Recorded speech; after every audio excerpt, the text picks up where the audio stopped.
कृष्ण, आदरणीय निर्णायकगण एवं मेरे प्रिय साथियों, मैं चहक बंसल और मैं नीव अरोड़ा एमएल खन्ना डीएवी विद्यालय के सौजन्य से आप सभी के समक्ष एक लघु नाटिका प्रस्तुत करने जा रही है। यह नाटिका समर्पित है उन भक्त वत्सल सच्चिदानंद परमेश्वर को जो अपने भक्तों को कभी निराश नहीं करते। साथ ही इस कार्यक्रम के माध्यम से हम आपको एक ऐसे प्रभावशाली व्यक्तित्व एवं उनके अनुभवों का भी आस्वादन करवाएंगे जो इस चराचर जगत के आधार परमेश्वर पर अटल श्रद्धा एवं विश्वास रखते हुए जन कल्याण की भावना से ओतप्रोत हैं। आइए। नमस्कार, राम राम, सत श्री अकाल और आदाब। मेरा नाम है मानस जियाल और मैं हूं आपका दोस्त और होस्ट। आपका फिर से स्वागत करता हूं मेरे शो पर। आज हम सबके समक्ष उपस्थित है आनंद नारायण स्वामी जी। स्वामी जी, इस समाज के युवा के मन में कुछ प्रश्न है। वो प्रश्न है कि यदि ईश्वर है तो वे दिखाई क्यों नहीं देते?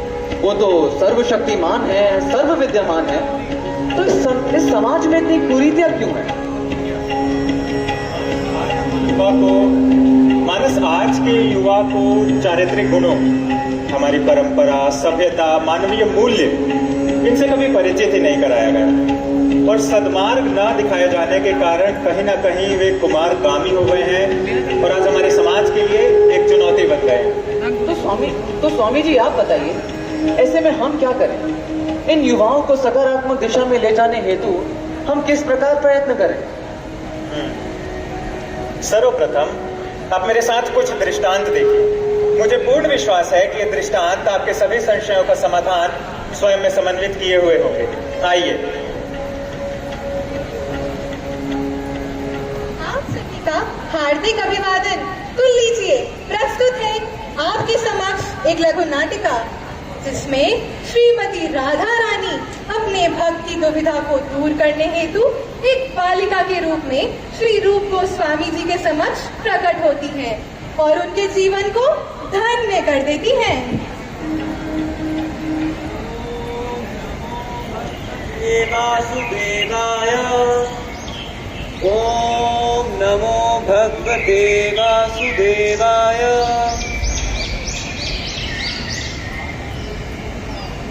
आज मेरे बड़े भ्राता श्री सनातन गोस्वामी जी आ रहे हैं।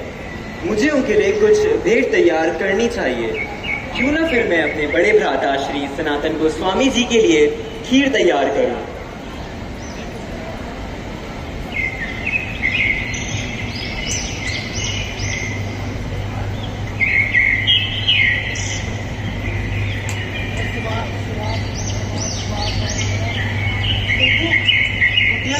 बनाने हेतु आवश्यक सामग्री है ही नहीं।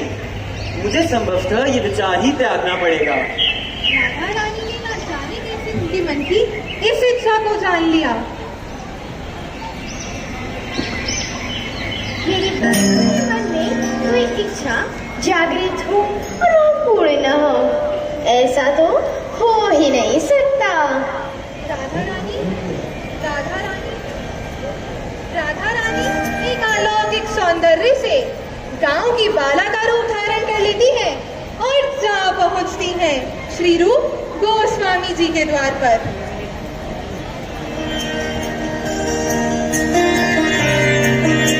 स्वामी जी द्वार खोलते हैं तो देखते हैं कि उनके द्वार पर एक गांव की बाला आई है।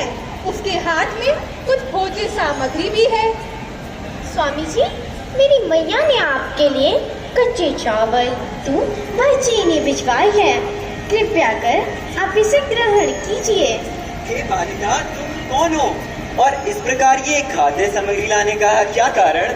मैं और मेरी मैया, हम दोनों ही दान में विश्वास रखते हैं और आप जैसे प्रति साधुओं को कुछ दान कर उनका आशीर्वाद प्राप्त करना चाहते हैं। कृपया कर आप इस खाद्य सामग्री को स्वीकार कीजिए। मैं ये सामग्री स्वीकार करता हूँ। स्वामी जी, आपके शरीर में कुछ दुर्बलता से प्रतीत होती है। आप स्वस्थ तो है ना? यदि आप आज्ञा प्रदान करें तो मैं ही खीर बना दूं? नहीं पुत्री, खीर तो मैं स्वयं ही बना दूंगा। जब रूप गोस्वामी गांव की बाला की प्रार्थनाओं को स्वीकार नहीं करते तो वह कहती है, उचित है गोस्वामी जी, आप ही बना लीजिए। वैसे भी अपने हाथों से प्रेम पूर्वक बनाए गए व्यंजन का स्वाद ही अलौकिक होता है। समस्त वस्तुओं को रखने के पश्चात जब रूप गोस्वामी धन्यवाद की मंशा से गांव की बाला की ओर मुड़कर देखते हैं तो उनके आश्चर्य का ठिकाना ही नहीं रहता। वह गांव की बाला क्षण भर में ही अदृश्य हो गई थी। स्वामी जी कुछ देर उस बालिका को ढूंढते हैं, भगवान संकीर्तन में लगते हैं, फिर कुछ संयत होकर उस बालिका द्वारा दी गई खाद्य सामग्री से स्वादिष्ट खीर बनाना प्रारंभ करते हैं।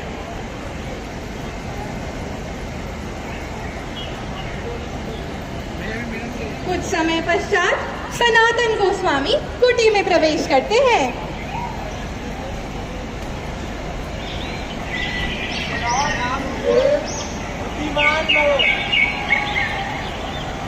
प्रणाम भ्राताश्री, आयुष्मान भव। तभी रूप गोस्वामी जी ने उसी सामग्री से तैयार की गई स्वादिष्ट खीर का सर्वप्रथम ईश्वर को भोग लगाया और फिर प्रसाद के रूप में सनातन गोस्वामी जी को अर्पण करी।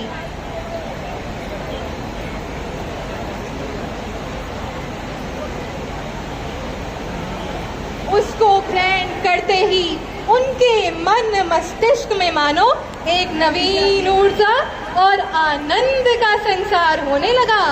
आनंद आनंद आनंद। हे अनुज, इस दिव्य प्रसाद को ग्रहण कर कर आनंद आ गया, किंतु तुम्हें दूध, चावल व चीनी कैसे प्राप्त हुए? हे भ्राता, एक छोटी सी बालिका आई और मुझे ये सभी सामग्री भेंट स्वरूप दे गई। क्या अचानक से एक छोटी सी बालिका तुम्हें खाद्य सामग्री दे गई? हाँ, वह अचानक आई। कैसी अचंभित कर देने वाली बात है। मैं आपके लिए खीर बनाने के विषय में सोच ही रहा था कि वह आ पहुंची। सनातन गोस्वामी भक्ति में निमग्न होकर अश्रु प्रवाहित करने लगे और बोले, हे अनुज, क्या तुम जानते हो बालिका कौन थी? संभवतः इसी ग्राम की कोई बालिका थी। तो चलो उसका धन्यवाद करने चलते हैं, क्योंकि ऐसा अलौकिक रसास्वादन करवाने वाली कोई साधारण बालिका नहीं हो सकती, वह अवश्य ही कोई दिव्य शक्ति है। अवश्य भ्राता, तो फिर चलिए। क्या करूं क्या ना करूं, ये आपदा हर बार है।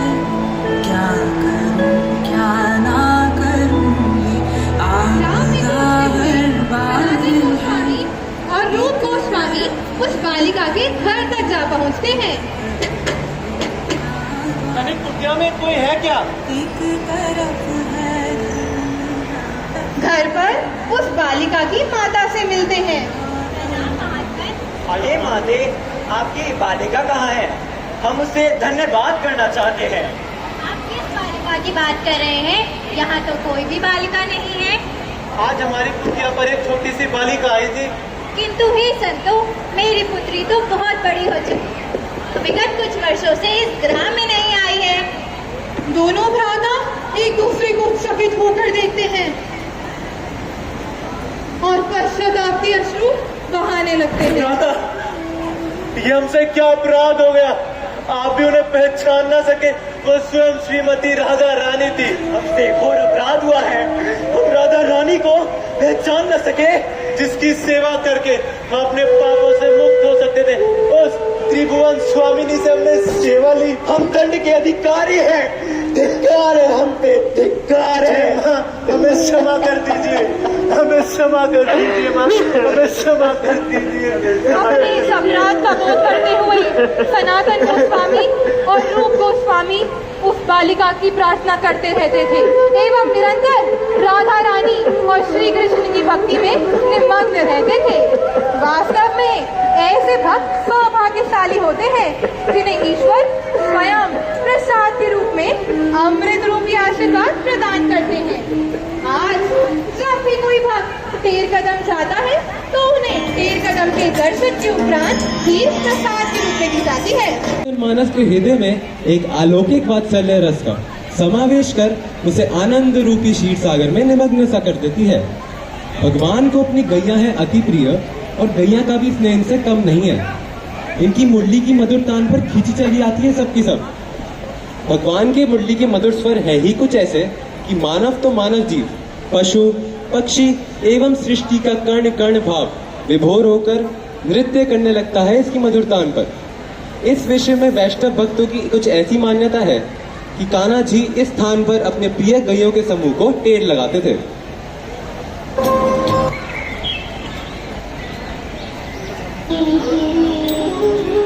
भगवान कृष्ण कदम वृक्ष के नीचे बैठकर मदन ध्वनि में बांसुरी बजाकर और एक मोहन बना रहे हैं।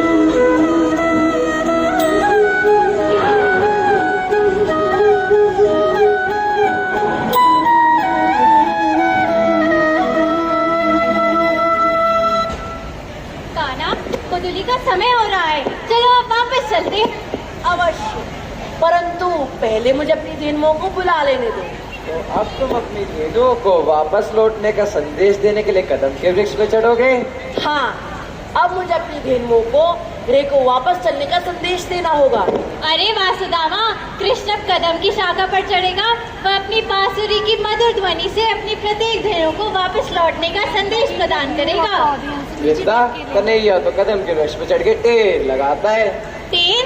ये भला टेर क्या है? विश्वास नहीं होता तुम्हें टेर के विषय में नहीं पता? अब तो मुझे तुम पे आश्चर्य होने लगा है। अपने अभिन्न मित्र कन्हैया द्वारा तीनों को लगा जाने वाले टेर के विषय में नहीं जानते तुम? घोर आश्चर्य। टेर यानी बुलाना।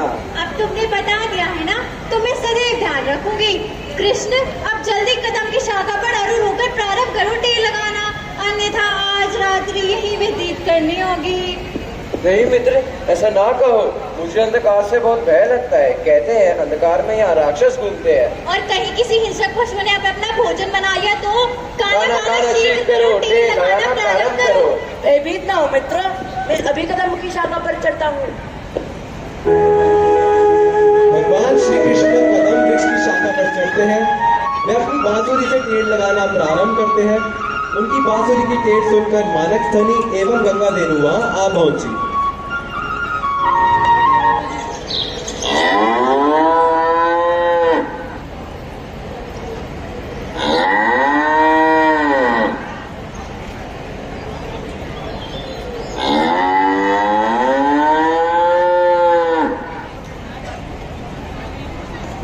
मंगला और पिंगला को तो बुलाओ।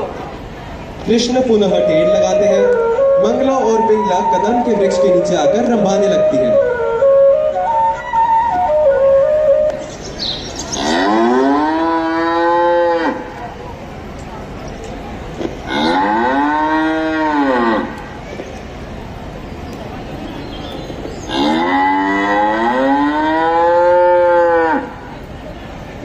बाप रे मित्र, आनंद आ गया। अब पिशंगी और वामशी प्रिया को तो बुलाओ। लो, तुम्हारी इस अभिलाषा को भी पूर्ण किए देता हूँ।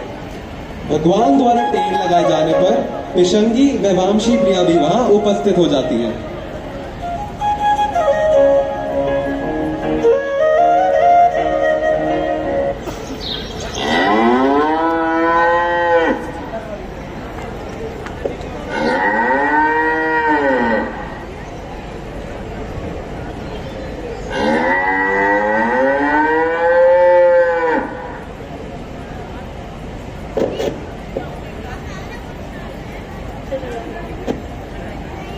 कान्हा, हंसी धेनु तो अभी आए ही नहीं।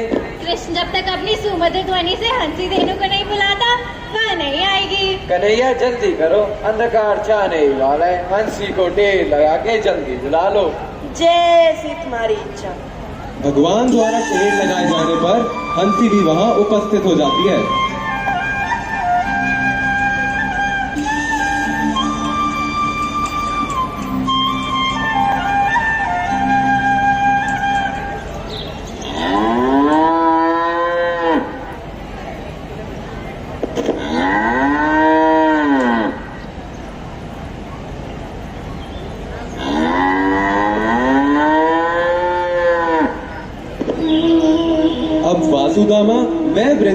प्रसन्न होते हुए कृष्ण के साथ अपने ग्राम को लौट जाते हैं।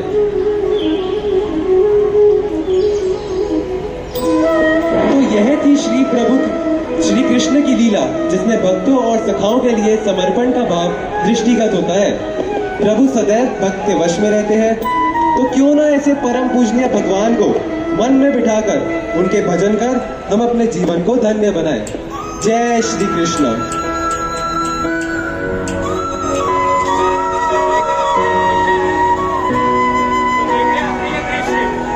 अब आप ही बताइए कि आपको आपके संशयों का समाधान मिला या नहीं। संभवतः आपका उत्तर हाँ ही होगा, क्योंकि प्रभु की लीलाएं मानव जीवन को एक सकारात्मक ऊर्जा से ओतप्रोत करती हैं, एक नई दिशा प्रदान करती हैं।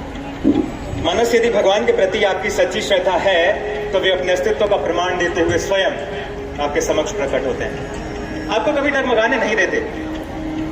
लेकिन इसके लिए यह आवश्यक है कि आज का युवा अपने व्यस्त क्षणों में से कुछ क्षण भगवत चरणों में अवश्य समर्पित करे, तभी जीवन सार्थक हो सकेगा। और मानस, श्री कृष्ण गीता में स्वयं कहते हैं कि समोहम सर्वभूतेषु न मे प्रिय न द्वेष्योस्ति ये भजन्ति तु माम भक्त्या मयि ते तेषु चाप्यहम्। अर्थात ये मानस कि मैं तो सभी जीवों में एक समान हूँ, न किसी से प्रेम है न द्वेष, लेकिन वे भक्त जो मेरा भजन करते हैं वो मुझ में वास करते हैं और मैं उन सब में वास करता हूँ। मानस, ये ठीक कुछ उसी प्रकार है जिस प्रकार सूर्य की किरणें इस धरती पर सभी जीवों के लिए एक समान है, लेकिन फिर भी कुछ पौधे सुगंधित पुष्पों वाले होते हैं तो कुछ कंटीले। क्या उन कंटीले पौधों के लिए हम सूर्य को दोष देते हैं? तो अपने समाज की बुराइयों के लिए ईश्वर को कैसे दोष दिया जा सकता है? मानस बताएं, प्रभु आप बताइए, माताएं आप बताएं, पीछे खड़े भक्तगण आप सभी बताएं कि हम अपने समाज की बुराइयों के लिए ईश्वर को दोष दे सकते हैं? आपके द्वारा दिया गया ज्ञान एवं दृष्टांत अवश्य ही नई पीढ़ी को कुछ न कुछ प्रेरणा जरूर प्रदान करेगा। आपका बहुत बहुत धन्यवाद स्वामी जी, बहुत बहुत धन्यवाद। आइए अब हम सब मिलकर महामंत्र का जाप करते हैं। हरे कृष्णा कृष्ण कृष्ण हरे हरे, हरे कृष्णा कृष्ण कृष्ण हरे हरे, हरे राम राम राम हरे हरे, हरे राम राम राम हरे हरे। हरे कृष्णा कृष्ण कृष्ण